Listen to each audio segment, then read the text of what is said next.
Good night, everyone, and welcome to another episode of Lewwe Chat. We are here tonight with Judah and Sharon.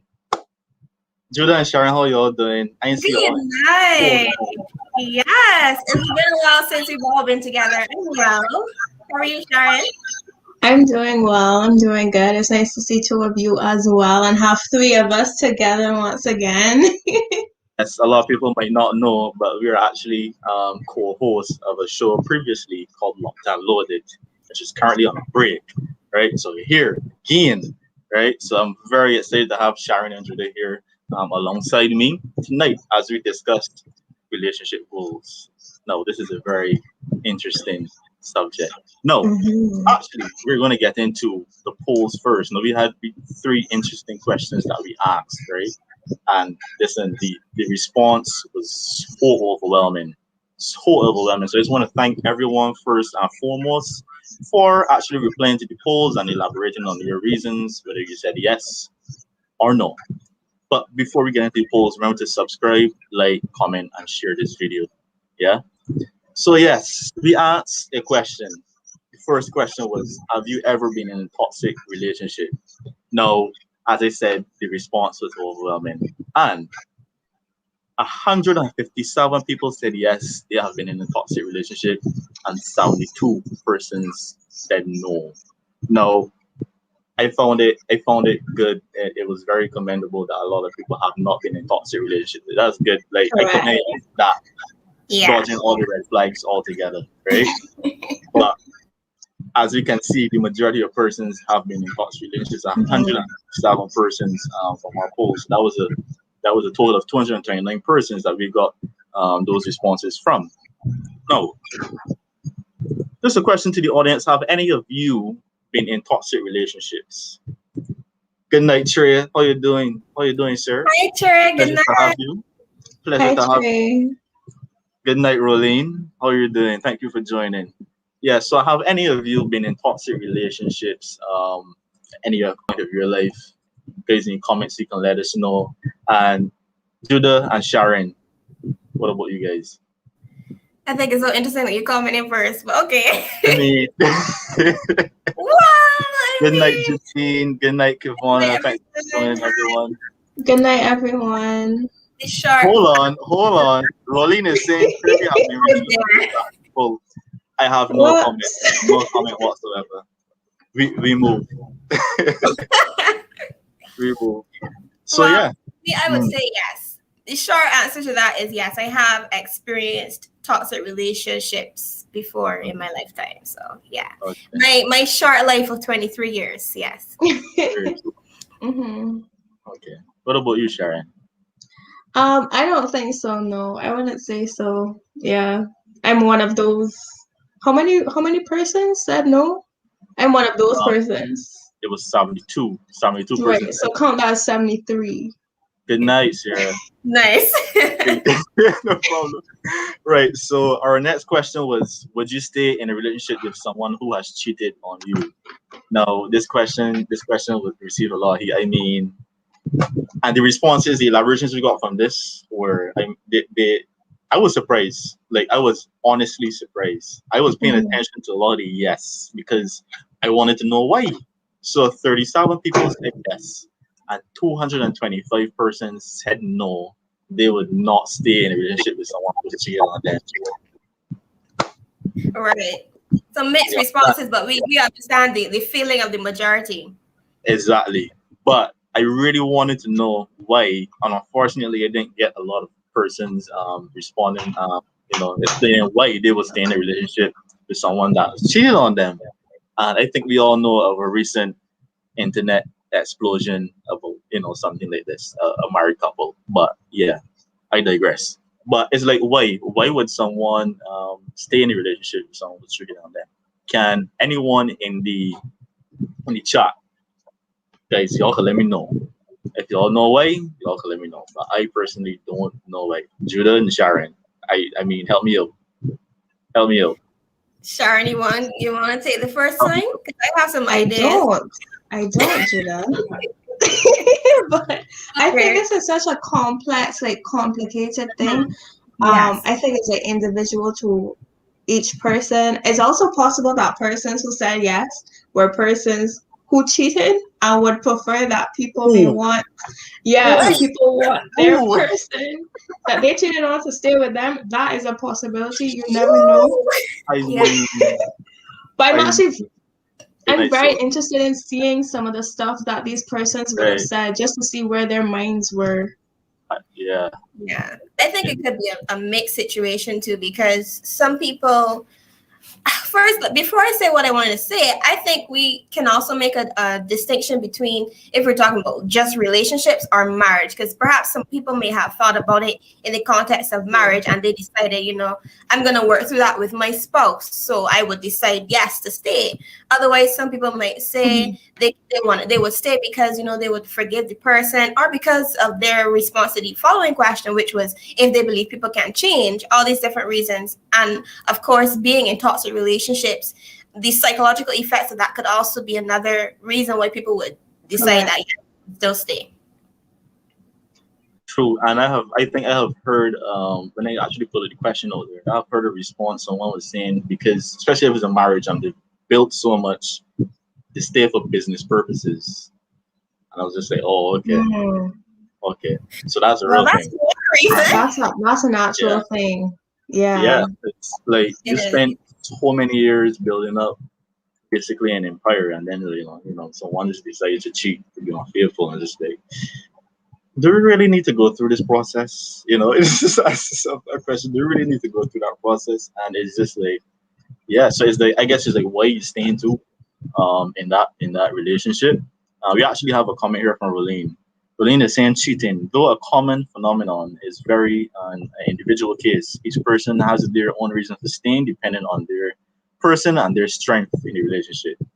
It's true. Maya is saying as well. Good night, Maya. Thank you for joining. She's saying people stay because of children, finances, religion, the length of time, etc. Now, just let me bring it from a biblical perspective here. Don't throw no big rocks at me. A lot of people bring this up, and I bring that too. Literally, if you subscribe to Christian beliefs, literally, the one reason that you could permit divorce is infidelity. No, you're telling me that for every other reason you want to divorce a person, but when they're unfaithful, you're finding it so hard to do so. I mean, there's a reason why that has to be like, why you can leave. But that's just me. But guys, remember that you can call in. You can voice your opinion. And I know we said cameras on, but you don't have to show your face. Okay, there's a link. StreamYard.com/H8PDG7NNBJ. That was a lot to say. Right. So would you stay in a relationship with someone who has cheated on you? Right. So that's the question. Our next question was in the poll was, do you believe someone who has cheated in the past can end up being faithful in the future? No, I was a bit I really wanted to know why 39 people said no, and 170 said yes, but 39 people said no, and I didn't get their perspectives, fortunately, again.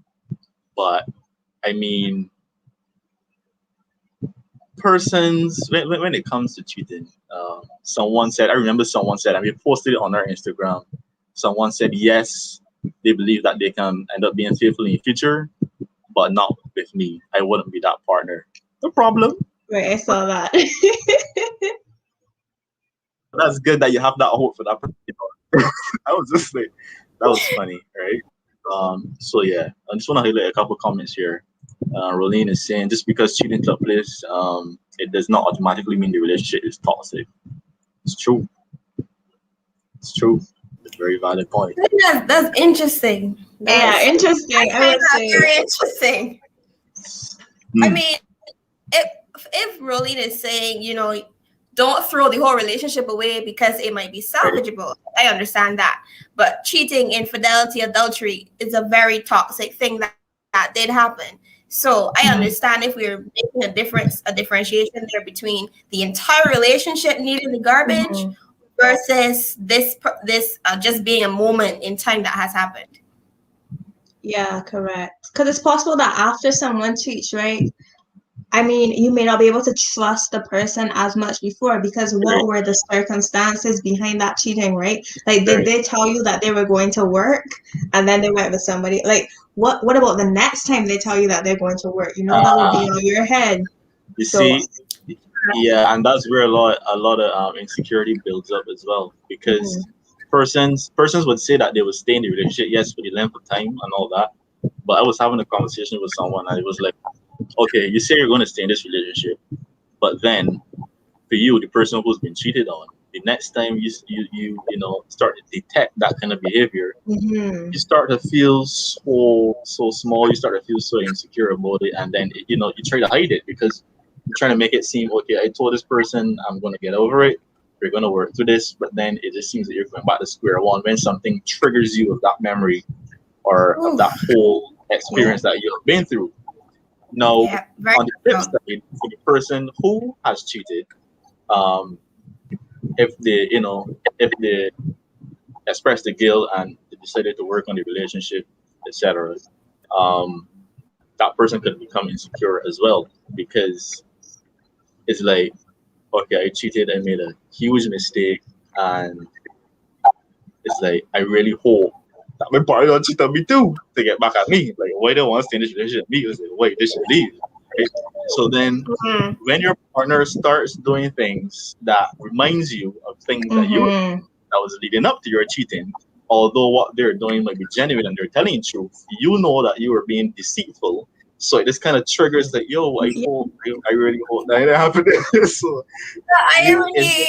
it just starts to build that insecurity. That's a real thing, right? Yeah. So that trying to build and trying to heal process could be extremely draining if you don't handle it the correct way.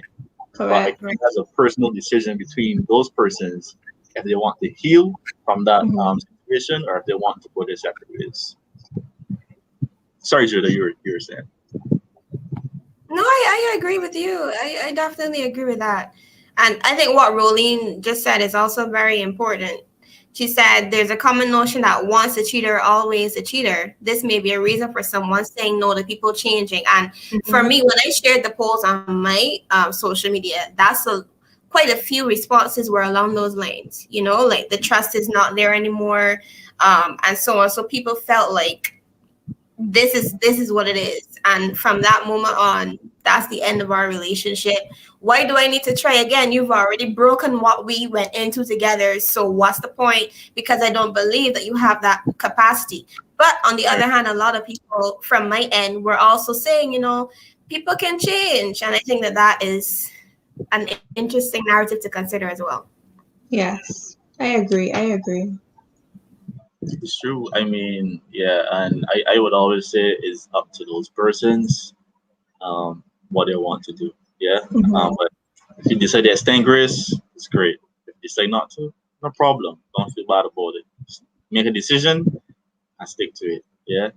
Don't want to be going back and forth. Right? So yeah, we're gonna move into, I just want to ask a question, and this question goes out to everyone that's watching. And I want your honest opinion. Question down there, right? Down there, like down below, Darren. Right. What do you consider cheating to be? Now, over the course of asking questions various persons, they were like, well, first of all, you need to define what exactly is cheating, because different persons who have different morals and different values, cheating is different things, right? So is it necessarily sending, half naked or sexually suggestive or nudes to somebody else other than your partner? Emotionally, you feel attachment to somebody else? Is it just being attracted to somebody else other than your partner? Having lustful thoughts to somebody other than your partner? Pornography, maybe? Like what will you guys put under the criteria as cheating? Right, so you guys can let me know in the comments, and we'll also discuss it here. Or you can call in and let us know what you think. Don't be shy. I already said the camera don't need to be on, so it's fine. All right? Yeah. So, Sharon, I'm going to start with you. What do you consider cheating to be? I think that cheating is when that bond, like those hopefully prescribed rules, I think people should come together and say, the expectations of their relationship. And I think that cheating is when you kind of go away from that. So they're common expectations that people have. So that may be like, if I'm with you, I should not go with another person. I should not go kissing another person. Those are common. But then they're also, as we're talking about, like we're asking people, what is your opinion of cheating? I think that, if your opinion of cheating is like, okay, you can't, and this is arbitrary, you can't tickle somebody else's toes.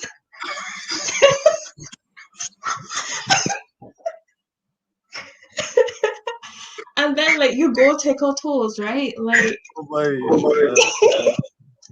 Continue. I mean, not to that extent, but you understand, like basically those rules that you would have set out are broken. Okay, fair enough. Yeah. Just want to highlight a comment here quickly from Rolene. Rolene is saying there's a common notion that once a cheater, always a cheater. This may be a reason for someone saying no to people changing. It's true. Another comment I want to highlight quickly from Nika. Good night, Nika. Thank you for joining. Saying coming back from a relationship after cheating takes a certain type of person. Even if we say cheating is not toxic, the doubt and the mental merry-go-round as a result can be. It's true. We asked the question, what do you consider cheating to be?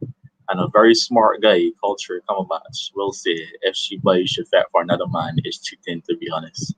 Wow. I'm not going to state my opinion personally on this on Levy Chat, but y'all know where I stand. Y'all know, for those who know me, know where I stand, right? So, yeah, but, yeah, so, like, and I like your point, Sharon, but, like, just to go into something that I raised earlier, everyone may not have different values. Also, to touch on what you said, that's why it's so important that before you get in a relationship with somebody, you know their values.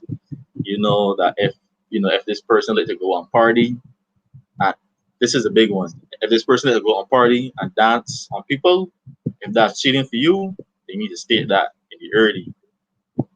Understand? Because then when you all get together, this person say, all right, I'm going to pineapple whatever, and it's a fact.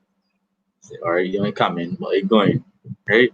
What are you going to do? What you feel like you're going to do? You're going to dance. I ain't give you dead. Right? So you got to establish those things very early on. Otherwise, you can just have a lot of unnecessary arguments. You need to know. Correct. Yeah, so those are things that you need to establish early on. Right? So, Judah, what is your take on that? Yes, sir. Well, I think clarity is one of my favorite words. I really think that you need to establish clarity in the boundaries of your relationship. In my opinion, it's unfortunate that our society has so many blurred lines when it comes to standards in relationships, both general relationships or marriage. But that being the case, I think it's a violation of what you have agreed to. So I see it as a contract. So much like with the mindset of if you're going into a marriage. Not saying that every relationship is as serious as marriage, but why you're going into a relationship if that's not your end goal. To me, that's my end goal, right? So I see it that way. We come into this and we have things that we want to establish between us. Like Rolina was saying about the boundaries that you decide to, come up with for your engagement with this person. So if there's a violation of that, there are certain things that are standard. For some people, having sex with another person is a clear violation. For others, they might have open relationships and that's not. But the point is, between you guys, what is established between you with that clarity we mentioned, anything that violates that or compromises your integrity between you and that person by introducing a third party, I think that's wrong. That would constitute cheating to me. Okay. It's true. I wholeheartedly agree with you there. So Raquel is saying cheating can start as small as wondering thoughts about someone else because the mind is so powerful. I believe cheating starts in the mind before it gets physical.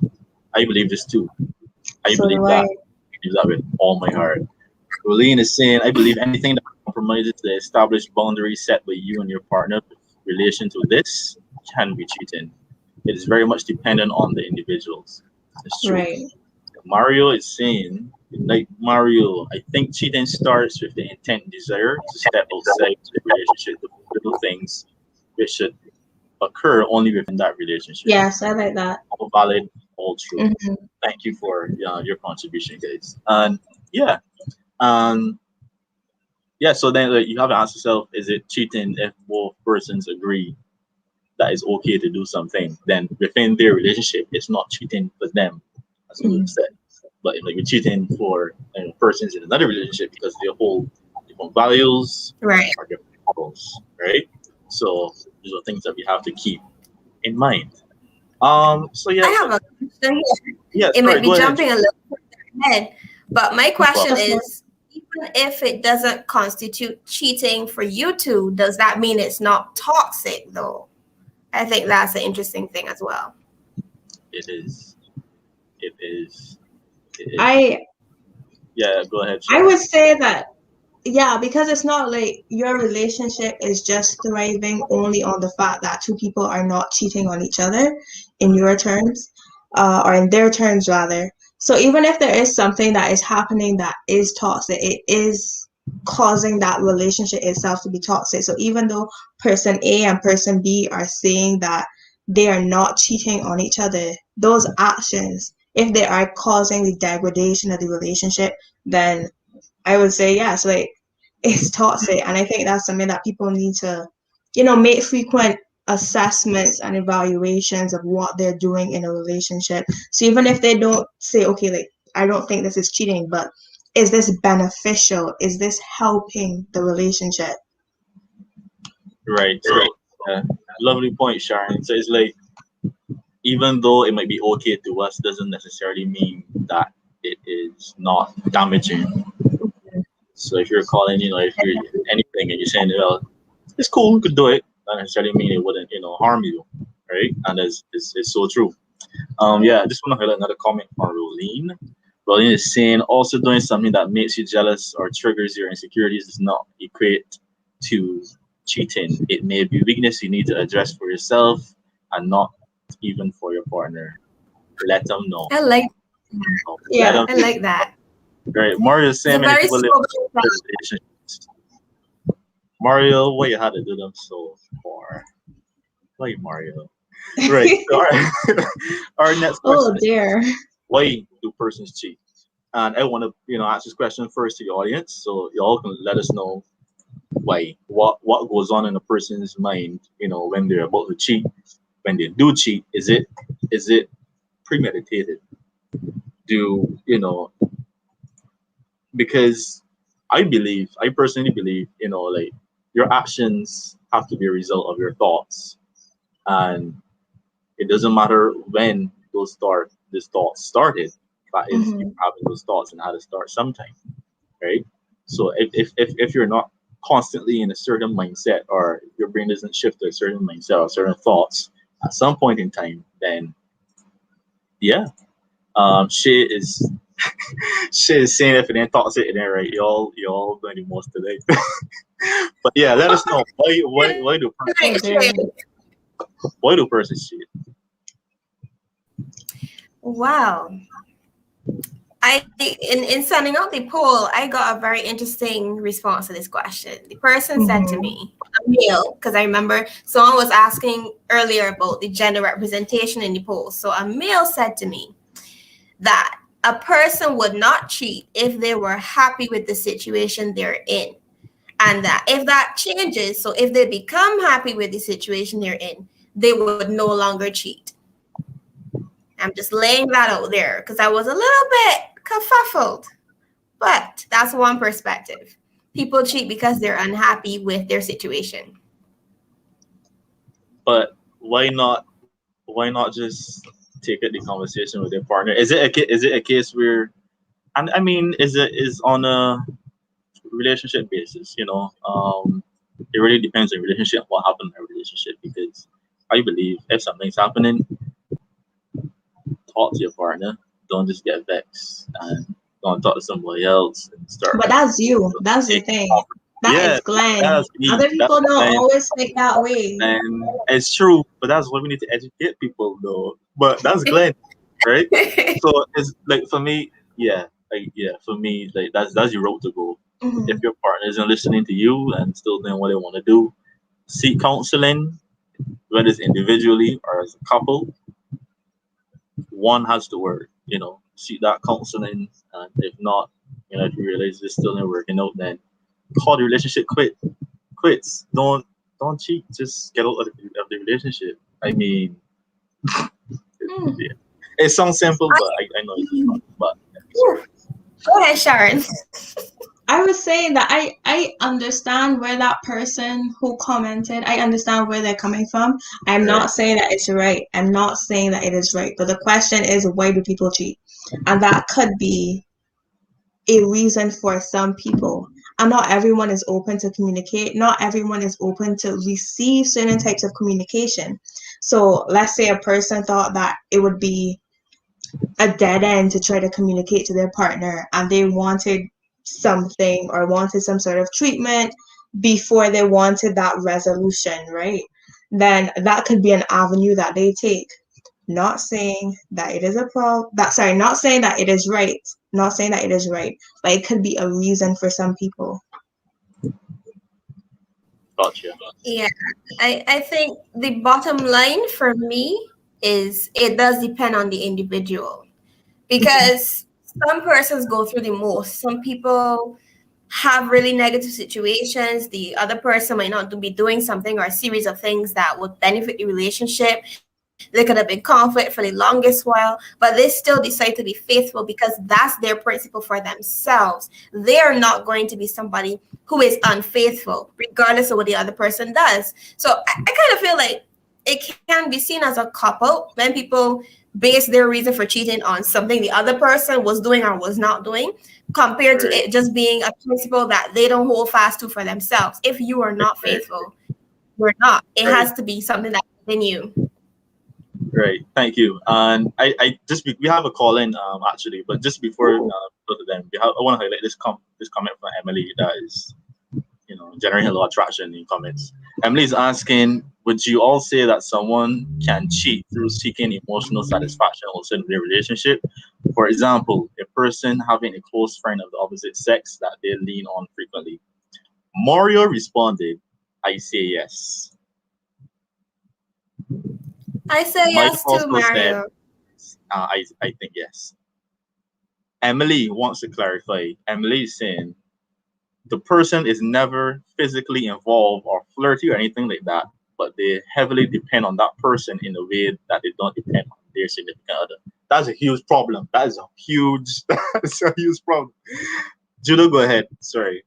No, I am right there with you. I feel that because it is a big problem. And I think it has been said that this is more so the type of cheating that a lot of women do. Even if they don't sleep with the man, their emotions have gone over to the other side more.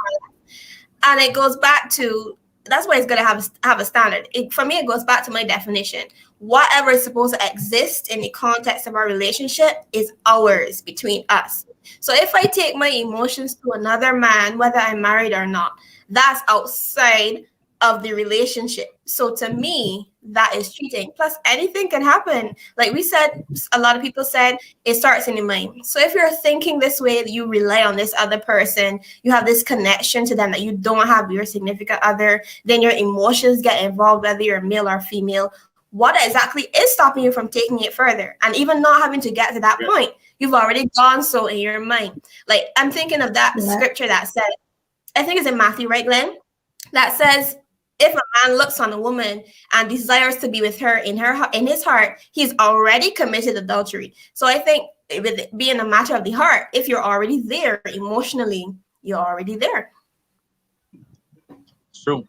And okay, we have two call-ins. I'm gonna go to Rolene. Good night, Rolene. How are you doing? Thank you for calling in. Hi, good night. I'm good. How are you doing? Good night. I'm really enjoying the discussion tonight, and I think that I came to answer the question on why people cheat, but I believe Judah had tackled it a bit because I wanted to say that it's an individual thing, and sometimes we like to spend a lot of time going on and on about the deep things and the deep reasons and the emotional reasons why people cheat, but some people cheat because they want to, and not because of any grand thing that's taking place in the relationship, not because their person isn't doing isn't satisfying them, not because they are not getting enough sex, not because they are not being fed spiritually or emotionally, just because they want to. Just because it might be an issue that they have with themselves, and it has absolutely nothing to do with their person.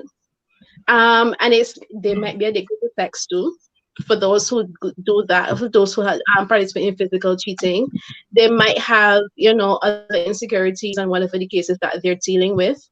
And they simply may just tell themselves, I want to do something different, I want to do something new, and they just do it. So sometimes I think that we spend a lot of time going back and forth about the reasons why our person may have done something to us, or why they cheated, or it's our fault, or whatever the case is. But sometimes it's not you, it's them only, just them. And a lot of the times it's an individual thing. So just because you are not being emotionally not getting emotionally attached with your person or whatever the case, it doesn't mean that the person will go and cheat. As Judah said, it's all about your standard and who you are as a person and what you believe in. And if you don't want to, you have the power over yourself not to. That was just my contribution. Correct. Thank you very much. That was so valid. That was good. Yeah. Yeah, and just want to highlight a comment here before we go to our next caller. I feel like we're on brass last. Anyway, right, we have a comment here from Shea Branch. She's saying, let's be honest, nothing push a cheater to cheat.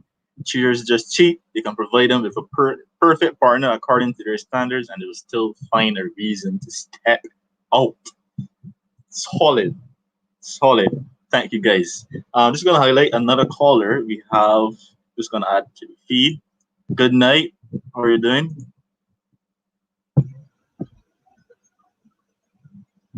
Hello? Hey, good night. Sorry.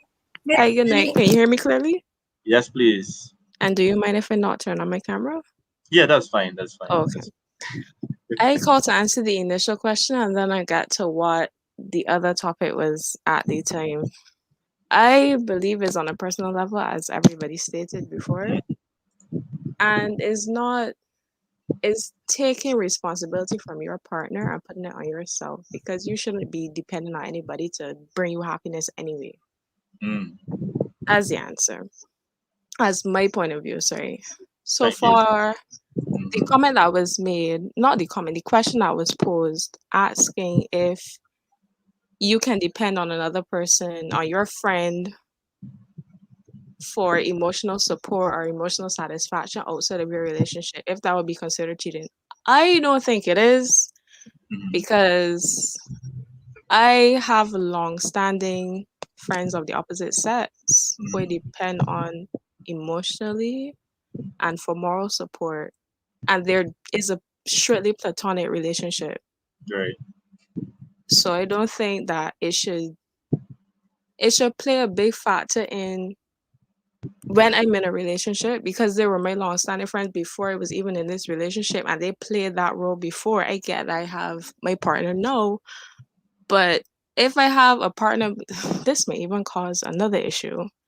If I have a problem with my partner and I talk to this long-standing friend of the opposite sex, is that problematic? Because who am I supposed to talk to? Am I supposed to hire a therapist? Well, all right. If I could just respond, I think Judah wants to say something as well. I think the issue comes when you lean on that person, that long-standing friend, more so than you do your partner, because then you're gonna have to ask yourself, why is the partner even there if they're not the first person you go to? Not saying that you don't have a good relationship with your friend, but especially if you're in a relationship to get married. Like a marriage is a whole completely different ballgame than boyfriend girlfriend. Like that person should be the person you should want to speak to and lean on the most, more so than a friend of the opposite sex, right? So it's not that they can't, be a good friend to you still, or that you got, put them, just tell them, yeah, forget what you, whatever. But I believe the issue comes where you lean on that person more and trust that person more, and you're willing to speak to that person about more than you would speak to your partner, regardless of the sex, to be quite honest. So I guess that's where people were coming from when they were saying it could become an issue if you're dependent on that person emotionally more so than you're dependent on your partner, because then, especially if your partner would want you to come to them to talk about certain things, so you all can work it out together. That's how a relationship works. No, regardless of the sex, I'm saying regardless of the sex, it could be one of your girlfriends. If you're going to them, I know you go to your girlfriends about certain things, fine. But if you're going to them about every single thing that comes up, and you vent it to them about everything, your partner's just there, and they're not able to help, and they feel like they're not really giving you, or have the opportunity to offer the emotional support that they would like to, then it could become a problem. So would that be considered cheating? I mean, no, but it could lead to cheating. Let's say if it's a person of opposite sex or whatever. No, I mean with the person with the same, if it's a person of the same sex. Like if I talk to my girlfriends or whatnot, if I feel more comfortable with them than my partner. I mean, it depends on how comfortable you feel with them. If you feel comfortable sharing a specific thing with them more so than your partner, no problem. But as I said, it's a case where it wouldn't be considered cheating. It's a case where if you feel emotionally attached and attracted to that person more so than your partner, then it is a red flag. Yeah. Okay. Yeah. Okay. Yes. Thank you, Brittany. Is that all, or you have something else? Yeah, I was waiting on Judah's response. Okay, go ahead, Judah. Okay, no problem. So with this same sex scenario, and I'm glad that we raised that, because if we talk about the opposite sex first, I think that raises the point or underscores why we should have good, solid friendships of the same sex, because we cannot deny that there is a possibility for attraction. Well, these days is a possibility for attraction regardless of sex, but we can't deny that there's that possibility with male friends as a female or female friends as a male, right? So I think we should, individually, it might be helpful to have those friend groups that we can share these things with, or the necessary things, instead of relying on someone of the opposite sex, because I think that opens the door. So although you might not go in with that intention, or even with your girlfriend, your female friend as a female, that might not be problematic. It could still open the door to other issues, even if it does not lead to cheating. So for me, I don't really like ambiguous situations, because a lot of nonsense happens when boundaries are not clear. So for me, I think it's wise if we have those clear-cut boundaries from the get-go and avoid situations like that, avoid the possibility altogether. Because let's say your boyfriend or anyone's boyfriend, get them vexed and you go on, you ranting, and let's say your male friend, he was attracted to you, y'all never had this conversation, so the vibe was never like that, but all these possibilities come up, so for me, I just feel like it's easy and simple to avoid that. Not saying don't have friends of the opposite sex, because we need those people around us as well, but just be very careful, because it is an open door, potential for many different things to happen. Okay. All right. Thank you. Yeah, thank you, Brittany. Have a good night. Thank you, Brittany. I have just one comment. I know that Brittany's gone, but I trust that she, as well as everybody else, is also listening. It may also depend on your relationship with your actual partner. So I think there can be circumstances where you can find, I guess, like peace or solace, comfort talking to somebody else. But I personally think it's my opinion that you should make sure that you have that sort of relationship with your partner primary to before letting them be your partner, essentially. So as a partner, that should be one of the things that y'all have in common. And it can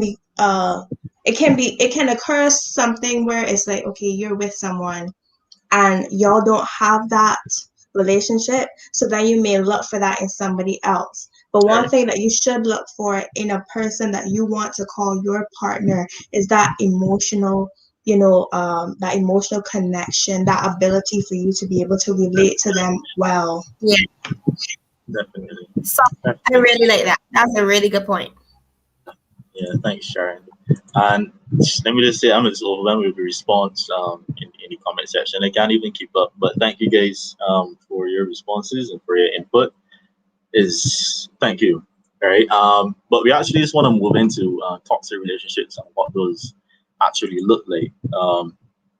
So, like, what is a toxic relationship? What would you consider a toxic relationship? And everyone in comments, again, you can let us know what a toxic relationship would look like to you. What would that entail?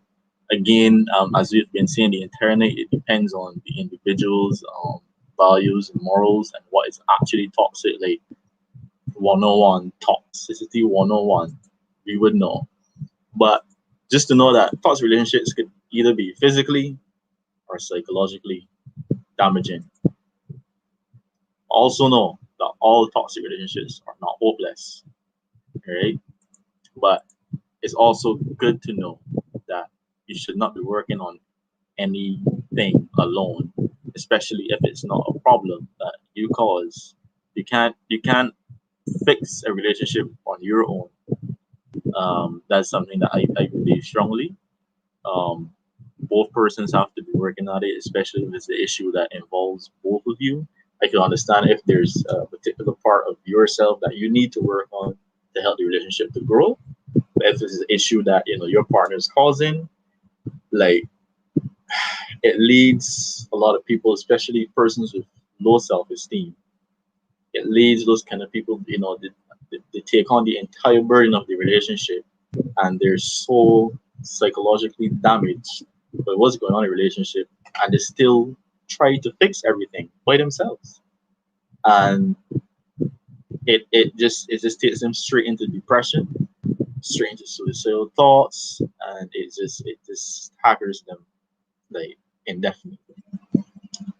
So Emily is saying one involving the manipulation of someone. That's true. Right? And good night. I don't know how to pronounce this. I can say K. I'm done. But toxic relationship is when the person is always putting you down and devaluing you. It's true. Rolene is saying, I think it's important to know that it's the individuals who are toxic and not the relationship itself. So I want to know what are the toxic traits that people have. Maya is saying, toxic relationships to me is any relationship that's damaging to my physical and mental well-being. It's true. And I like Rolene's point, is the individual self who's toxic, which I guess is what we call the relationship toxic, because it's affecting that entire relationship. So yeah, what are some traits? Someone mentioned one, manipulation. That's a huge one. What are some other toxic traits? To be honest, I really want to underscore what Rolene said, because the thing is, I could be toxic. That doesn't make me a toxic person, but I can demonstrate toxic behavior in my relationship that then makes it a toxic space. So I think that's really important, especially if we talk about the fact that it's fixable and all that there. So it's more so about the traits, as you would have said. I agree with manipulation. I agree with putting people down. The long and short of the story to me is much like Maya said. If it is damaging or negatively affecting a person's emotional, physical, spiritual, psychological wellness, then I think that whatever is happening can be considered toxic. Right. Yeah, I definitely agree with that. I think that sometimes when you're in a relationship that's not going well, wait, give me a minute. Sorry about that. No problem. Sorry, I had a truck passing. When you're in a relationship where I feel like people, if it's toxic, people are so quick to point fingers sometimes, but it could well be that people are not intentionally being malicious. So, for example, if I were allergic to a cat and my partner had a cat, whenever we come together, there would be issues caused. But it's not that each individual person is striving to be malicious. Sometimes there are just factors within the relationship that make it toxic. But it may not necessarily mean that an individual is acting maliciously or striving to cause harm. So that's also something that you have to consider. True. Just want to highlight a comment here quickly from Sarah. Sarah saying not being able to communicate with each other at all is toxic, and not being able to agree on anything. Another comment here is saying, I think what's sad is that the person in a toxic relationship is hardly even aware of it because they have been so manipulated. Constant competition for me is toxic. Rolene is saying the inability to solve problems amicably and also and with love also results in a toxic relationship. It's true. Brittany is saying over obsession, manipulation, abuse in any form, narcissistic tendencies, or some that I could think of. Thank you guys. Yeah, those are all toxic traits. And as Julie was saying, I'm sure we all have possessed some toxic traits at some point in our lives. It doesn't necessarily mean that we're toxic people just walking around. I believe if you're a person who likes to work on yourself, if you are made aware of anything, of any issue, and that's something in relationships that should happen. Let each other know, okay, what you're doing is offending me. Bring it over very nicely. No need to shout at the person. No need to cause disruption. But make sure you communicate those things effectively, properly. Yeah. We have a call in here. I'm just gonna add them to the stream. Good night. Hello, good night. How's everyone doing? I'm doing fine. How are you doing? Fairly all right. Just not too long finished working, so I just happened to tune in on the stream. But no, I didn't mean to carry it back to what we were talking before, but this was to the other caller, who was talking about having a person of the opposite sex that is obviously close to them. I think that we always need to understand that we are in a relationship with an individual, and it's down to those two individuals to set the parameters for that relationship. Um, so understand that you could be in a relationship at different points with two different people. You have to act differently because your partner will feel a certain way about something. So I think that in that case, you have to sit down and have a discussion with your partner. I think somebody on the panel may have hinted at this, but um, you need to have a discussion with your partner to find out how they feel about this. You understand how they feel about you carrying certain conversations from the relationship to other people. And then based on your partner's reaction and based on your partner's likes and dislikes or preferences, then you move to suit. But it's not if you want to be a woman, sure don't get in a relationship because a functioning relationship that's not toxic is all about communication. And to effectively communicate means you have to effectively listen. Right. And I think a lot of us forget that part. We all want to broadcast our wants in a relationship, but we never want to put the person's wants that we claim to love on the same level as ours or above ours. And I think that that's a downfall in a lot of relationships, the underlying tone of selfishness. Underlying tone of selfishness. Thank you, Shay. Thank you very much for that point. It's true. You said definitely need to think of your partner with some type of importance because at the end of the day, they're your partner. If you both have the same goal to get married, to further that relationship, then you really need to work on that relationship and establish certain boundaries. Thank you very much calling in. Thank you for tuning in to the discussion. All right, thanks a lot. You're welcome.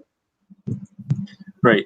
So yeah. So we had a question asking to the panel: how do you support a friend who is in a toxic relationship?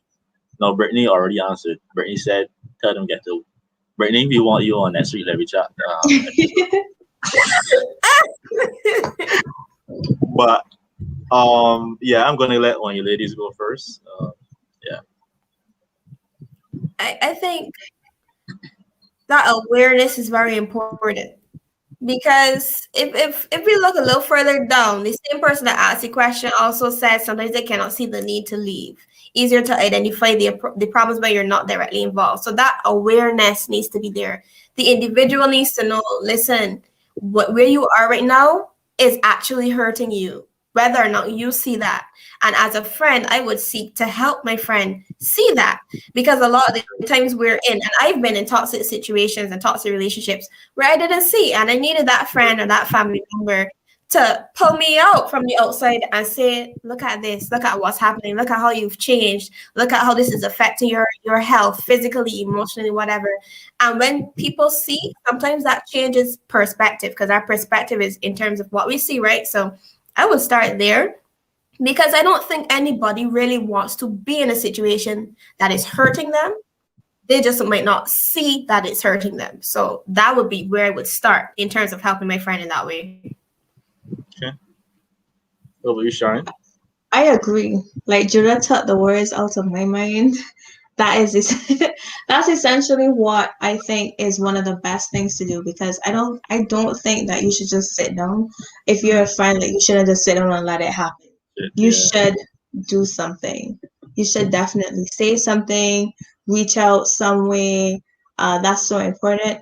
And one thing that's so tricky about it, which has been something that people were mentioning, is the fact that they have to see it. Sometimes they have to see it, because someone isn't going to leave a relationship if they don't know. And they could be painting you as a bad person, telling them these things and all sorts of things. So it's important that you prioritize them seeing it. So if they may not see it through you, you could possibly recommend them to talk to somebody else, or recommend them to a specialist, ask a specialist for advice, look for advice on how to reach people, but always prioritize trying to get them out of that dangerous situation. It's true, and I agree with both of you wholeheartedly. I don't think I need to add to that, but because you definitely need to ensure that other person can see the situation that they're in before they're able to make a decision. I myself was in a situation like that, and thank God I had the friends to show me what was going on. Otherwise, Glenn Eversley would not be on every chat. Then we had to remove regardless. Right, but yeah, just some other attributes of being in a toxic relationship is the actual effects on the person. Like, it literally could drain their energy. So, like, when you see that poor performance at school or work, like, it might not happen to everyone, but it can happen to some persons. So if you see like a sudden surprising poor performance at work or school, always physically tired, that person might be literally depressed, and they're really unable to emotionally support their own friends or the family members who need help. They literally just don't have that mental capacity, that emotional capacity to deal with anything in life, right? Because their relationship is just, their life is just trying to hold on to their relationship for whatever reason. They're trying to hold on to the relationship for. Also, they could become very withdrawn from their same friends and family members, or the other side, and they could be lashing out a lot, just projecting a lot from that relationship, right? So these are things that we need to look out for, especially if you have friends in the same toxic relationships. So yeah, guys, we're gonna take a short break. We'll be right back. We'll answer all of your questions. Taking a very short break. We'll be right back. Remember to subscribe, share the video. We'll run to the kitchen for a little glass of water because we can bottle it real fast.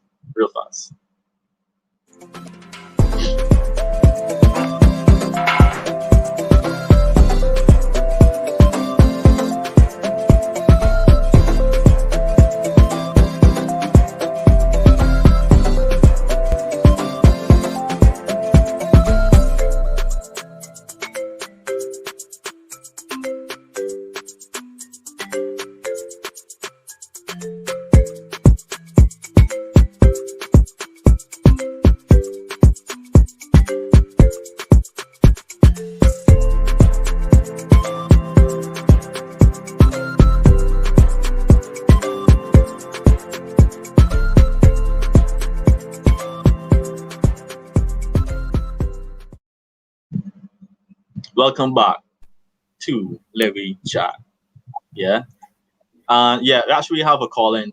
So before we go to the rest of the questions, we have another call in from Rolene. You're back again. Thank you. How are you doing? Hi. Sorry, I'm good.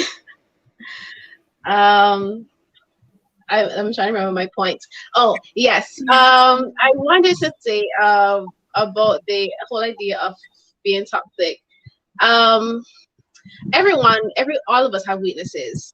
All of us have things about us that are not always very pleasing, and it might rub other people the wrong way, depending on who the person is. And I think that in different relationships, different things about us can make people feel uncomfortable. So what may have been acceptable for one person can then become something really big for another individual. And that can actually make a relationship toxic. So it isn't that you are a toxic person, it's something that you are doing that you may not even be aware of, that is making the other person uncomfortable. And then they might point it out to you. You might, brush it off as nothing, or, say, well, that's just how I am. That's just how I've always been. No one else ever had a problem with it. So I don't know why you have a problem with it now. And all of those things can cause a relationship to be toxic. So I think that for individuals, whether you are single in a relationship, the important thing is to spend time working on you. Spend time looking at who you are, what your weaknesses are, and building on those weaknesses so that you can be a better person for you. So that when you get into a relationship, or even if you are in a relationship, your relationship is going to flow better because you are working on yourself. I think that's an important thing that people have to note. We all have weaknesses, and those weaknesses can easily become very, very toxic. So if you're not working on yourself, then you stand the chance of making your partner uncomfortable with you and hurting that person because of something that you may not be aware of or working on. So I think that we have to learn to see ourselves for who we are, work on it, and that makes the relationship so much better. That's my point. Okay, thank you, Rolene, and very valid. Thank you. So we're gonna go into the more psychologically effects of being in a toxic relationship. So I'm actually gonna hand over to Judith and just let her expand on that a bit here. So I just wanted to make another point about what a toxic relationship can look like, because there may be some people out there who might not see emotional abuse in their relationship, or physical abuse, or maybe not gaslighting or direct manipulation. But speaking from my experience as well, another trait of a toxic relationship space is when like the life is being sucked out of you. That sounds really harsh, but what I mean is the person that you naturally are supposed to be, or that you are, that relationship you're in, you find that you are changing in a way that is not representative of who you really are on the inside. I've experienced that. That has been a common trait that I've noticed in terms of when a relationship is toxic. So it might not be that the person is treating you badly, but it might be toxic for you if it's siphoning the identity out of you, or the realness of who you are, or the joy that you normally have, other things like that. So that's another encouragement, or rather just to make somebody aware that that's another element of what toxic relationships can be, because we might look at it one way but not realizing, if this is not adding life to who I am, if it's not making me better, if it's not helping me to become more of who I am created to be, whether that's spiritually, emotionally, or otherwise, then it is toxic for me, even if I'm not being directly hurt by this person. Because who I am is being hurt, it is toxic, and that's a relationship that I need to seriously evaluate and consider if I want to be going on this road. And literally, from my experience, I'm sharing this with you guys because it was after I got out of a really toxic relationship that I look back and I was like, but who is she? Who was that person? That's not me though. Like what? So that's another thing. Yeah. And you know the difference, And when we talk about healthy relationships, we'll see that we know the difference when you are not in a toxic environment. Yeah, so that's great, because we are actually going to talk about healthy relationships now. So you guys in comments again need to let us know a healthy relationship, a relationship that is thriving. And Rolene would have, kind of went into it a bit. Thank you, Rolene. Appreciate you. Appreciate you. She was talking about working on yourself. Now, a relationship can only work if you two are all working. So, you got to be working on yourself. The other person has to be working on themselves as well. And as you both develop individually, the connection and what you would put out as a couple would be you'll manifest so many great things, right? So that's important to work on yourself. You're an individual before you come together and be a couple, right? And we spoke a lot about communicating effectively. Now, this is like as simple as it is the biggest stumbling block in a lot of relationships. Yeah. See effective communication. Mm-hmm. Right? And we have a comment saying healthy, great communication, uplifting, improves both parties. It's true. Communicate. If you know, like, to the point, right? To the point that it's like, okay, I know my significant other doesn't like something, or something I said might have offended them. I ain't sure. I ain't too sure. Based on the body language, I ain't too sure. Don't sit down and tell yourself, I ain't sure if it offend them, so I might not need to apologize. Just say, okay, I might have said something, just know that I don't know if it offend you, but I apologize if it did.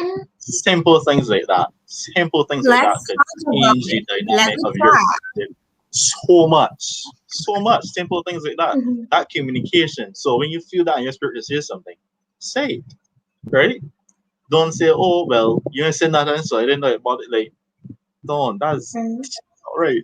Don't do that, right? So I believe, for me, effective communication, proactive communication is so important. Taking accountability. Thank you, Brittany. Naked is saying 1 + 1 makes 3 relationship. Yeah, so like it is completely necessary. So for me, that's a huge one. You guys in comments, you can continue let us know. But from Judah and Sharon, I want to hear from y'all. What does a healthy relationship look like? For me, I definitely agree that communication has to be one. And I'm saying that over and over again in people's comments about communication. Yep. Communication is so important for any relationship. I mean, yes, intimate relationships, but also for friendships. That's how important it is just to maintain that level of good communication with people. Because when you don't communicate, small problems become big problems, become massive problems, and it could end up at the end of the relationship, which did not need to happen.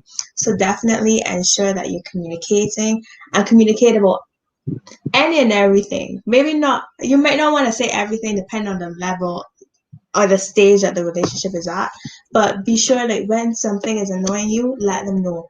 If you have a certain perspective on relationships themselves or what you want from them, let them know. All these things are important for persons to know when, like, sometimes from the get-go, just to establish that relationship, as well as other things that you're seeing.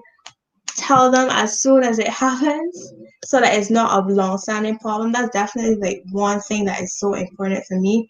And then also compromise. Compromise is so important. Not to a point where you are no longer Glenn or you are no longer Judah, but you can make compromise because they're two people. Relationships are two different people. You're going to be different. You're not going to like the same things all the time. You're not going to want to do the same things. But because you love each other and respect each other, you're going to compromise for certain things. So once you compromise, communicate well, ensure that you value and love the person, I think that those are some good traits of a healthy relationship. Definitely. Thank you. I want to add one comment. Brittany is replying to someone saying, the thing is, some people don't even know how to communicate, and it's not always communication. It could be understanding. No, I actually count understanding as part of communication. Yes, right? Yes. So it's like, and it's true. You need to be able to understand each other first and foremost, because if you're having so much misunderstandings, then what's going on? You need to really sit down and have a conversation. This is what I expect. This is what I mean when I say this. Like, you need to know that person. I believe you should know a person, but like, you should know them for a good amount of time. No matter how long you know, if it was a year, you would get to know that person better than you've known someone that's been in your life for 5 years, right? And that can only happen through communication. So the more you communicate, the more you get to know each other, and the more you get to understand each other, right? So yeah, Judah. Yeah, I love communication. That is a big one for me because I feel like we said, a lot of problems stem from poor communication. I also agree that understanding is a part of that. And it relates to openness. Your relationship is supposed to be a psychologically safe space. So there needs to be, should be that openness between where you can even talk about the hard things and it not be a fist fight or a shout battle type thing, you know. I think that people, we need to master that skill for ourselves, and that will help make our relationships better, like I think Rolene was saying earlier.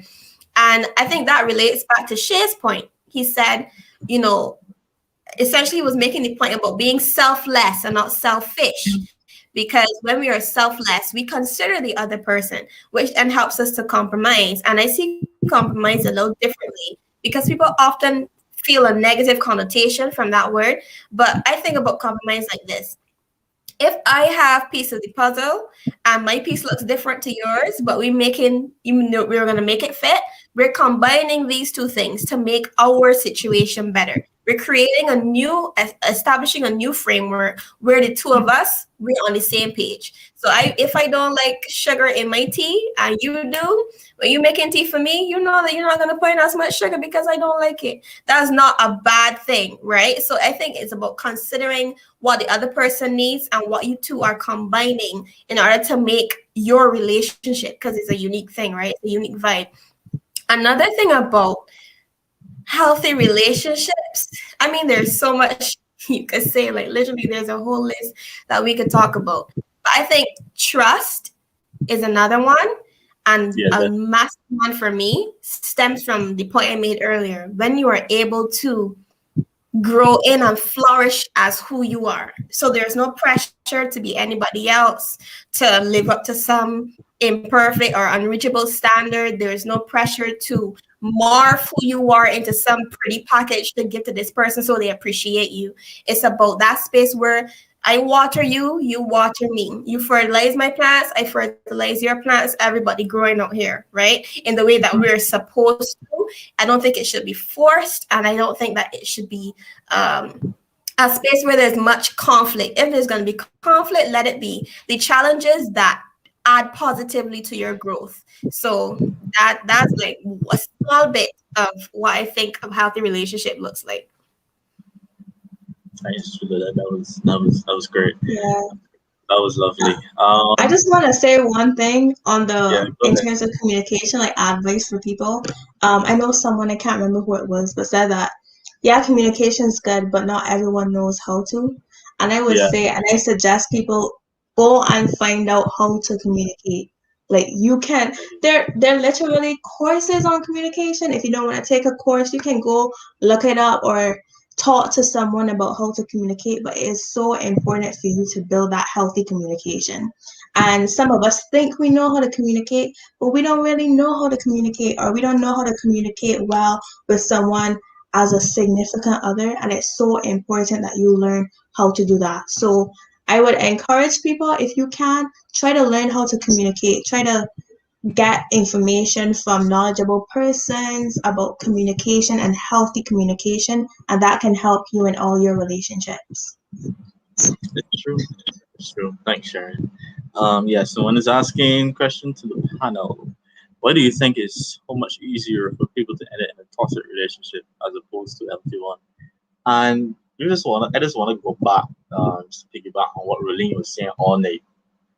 You see, if you don't value yourself, if you don't hold certain standards for yourself, certain morals for yourself, you would find yourself slipping into situations that you don't need to be, right? So, and if you work on yourself, self-worth is something that you value, then you would know when you're in a toxic relationship. If you surround yourself with persons that can tell you that you're in a toxic relationship, that's great too.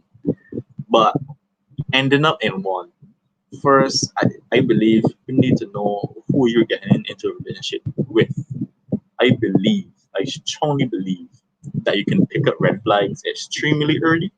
It's just that persons like to ignore them and think that they can just push through and get through certain situations. No, no, no. Identify red flags early. Don't rush into relationships just because someone look good. They might be fulfilling a need that your previous partner wasn't weren't.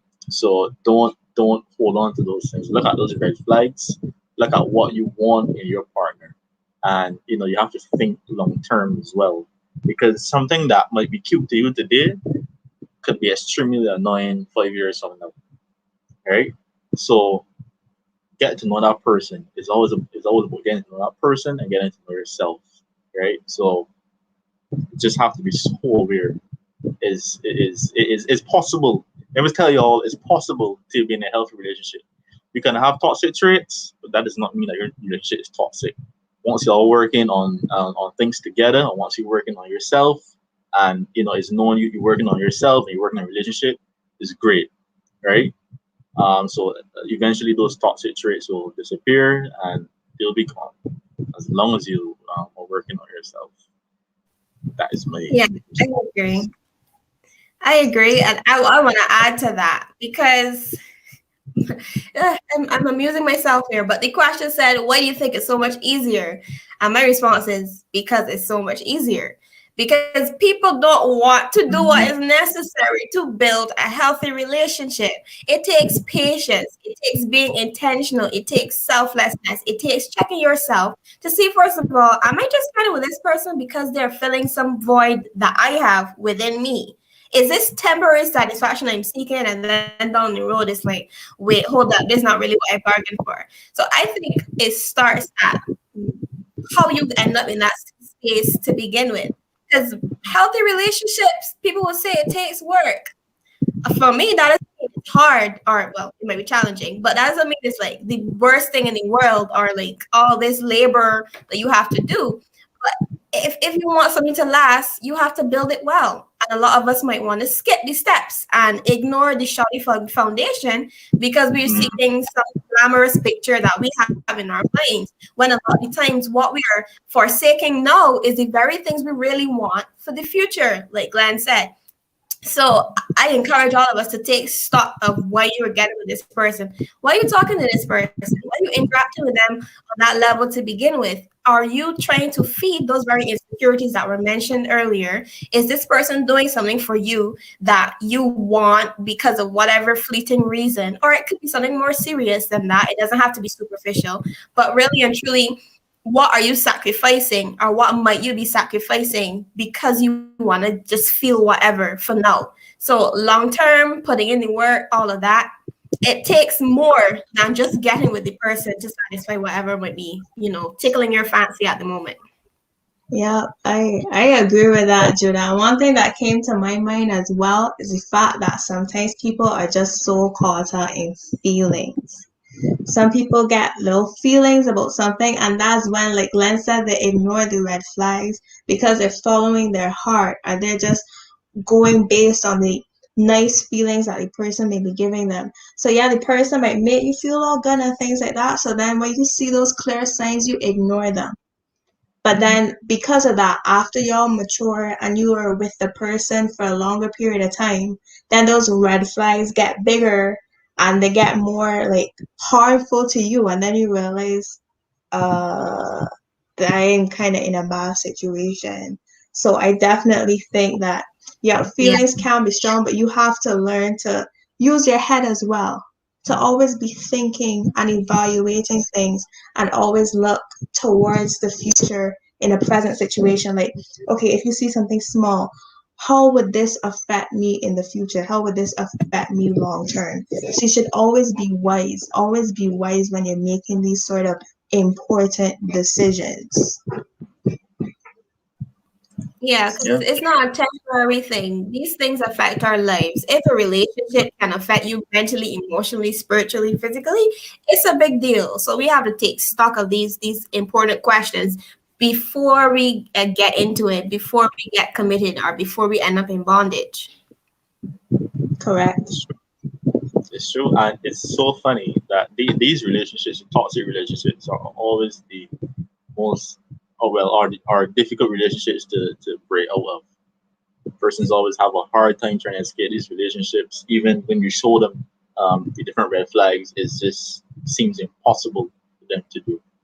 We would have touched on that a bit earlier, but yeah, that's unfortunately that's just how it is. But on to healthy relationships. There's so many different attributes. There's so many different things that would happen within that relationship, depending on the persons. Again, right? But there would always be common factors in a healthy relationship, which is good and healthy communication, being each other's biggest supporters, speaking positively about each other, just honoring your partner where you are, and don't compete with each other, work together on things and treat your together time as important as your alone time.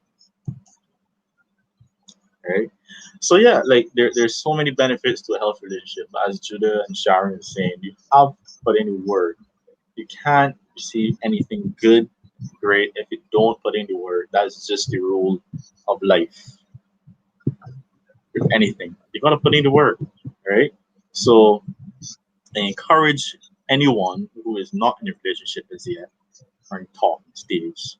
Just look at your entire situation, get the perspective from unbiased friends. Because to tell you the truth, you all know you got some biased friends somewhere. Get a professional opinion if you need to go to counseling. Go to counseling if you think it's necessary, whether as an individual or as a couple. There's nothing wrong with having counseling, premarital counseling, even before you're engaged. Nothing wrong with that. If you both know your relationship is matured to a certain capacity, and you both know that's the end goal for you, no problem. Because in your head, it's like, yeah, we want to work in our relationship. We want to get ahead of the process. We want to know if this is going to work. Just get a head start. That's fine. And Ronnie is saying also pray together. No, this is a big one. I'll pray together to stay together. Mm-hmm. If you meant for each other. I like that. But yeah. Yeah, for me, God is definitely a massive part of what makes a healthy relationship. So if we start right, we end right. That's how I feel about it. Someone is saying when you're when you so your flags, but it's your favorite. It's toxic. Oh my. Yeah. Oh my. But yeah, Nika is saying, I think writing down what you want and don't want in that person beforehand helps to recognize your red flags when you're thinking with your heart. It's true. Writing down stuff helps. Yeah, and guys, we're coming to the end of our episode. Thankfully, you've been with us so long. It's been an hour and 20 minutes. So thank you guys for keeping the discussion going. We really appreciate it from the bottom of our hearts. And yeah, so we just want to leave a couple of things with you guys. Just some encouraging things we want to leave with you about relationships. Remember, you could always go back and watch the episode after we discuss it after the stream is ended. You can always go back on YouTube using the same link and watch the episode, share it with your friends. Remember to like, comment, subscribe, tell every chat. Sure, right? So yeah, just want to remind you guys, communication, working on yourself. These are important things to do if you want your relationship to be healthy. You have to consistently love that person.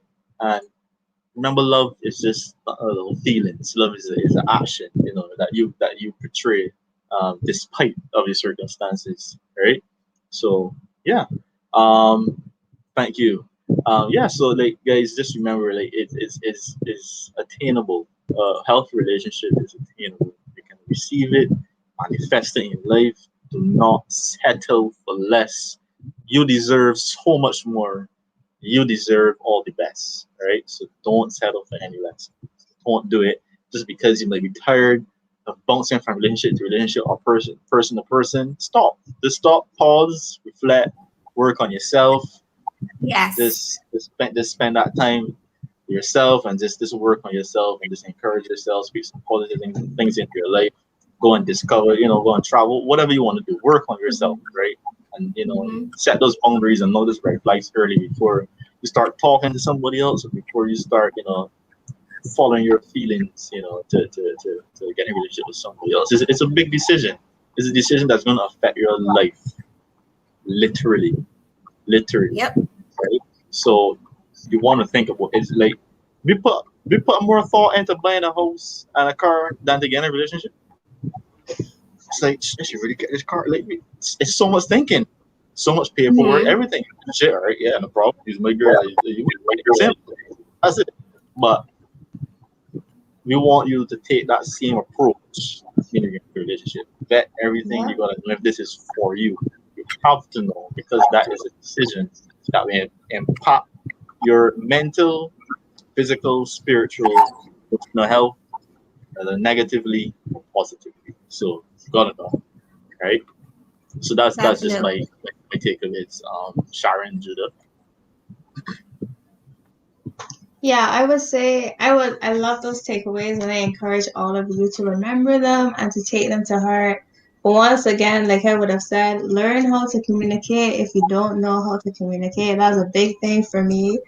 And if you need to see someone, a professional, be it like a therapist or a counselor, I would also advise to go and do that. I will always plug those people. They're specialists. They know what they're talking about.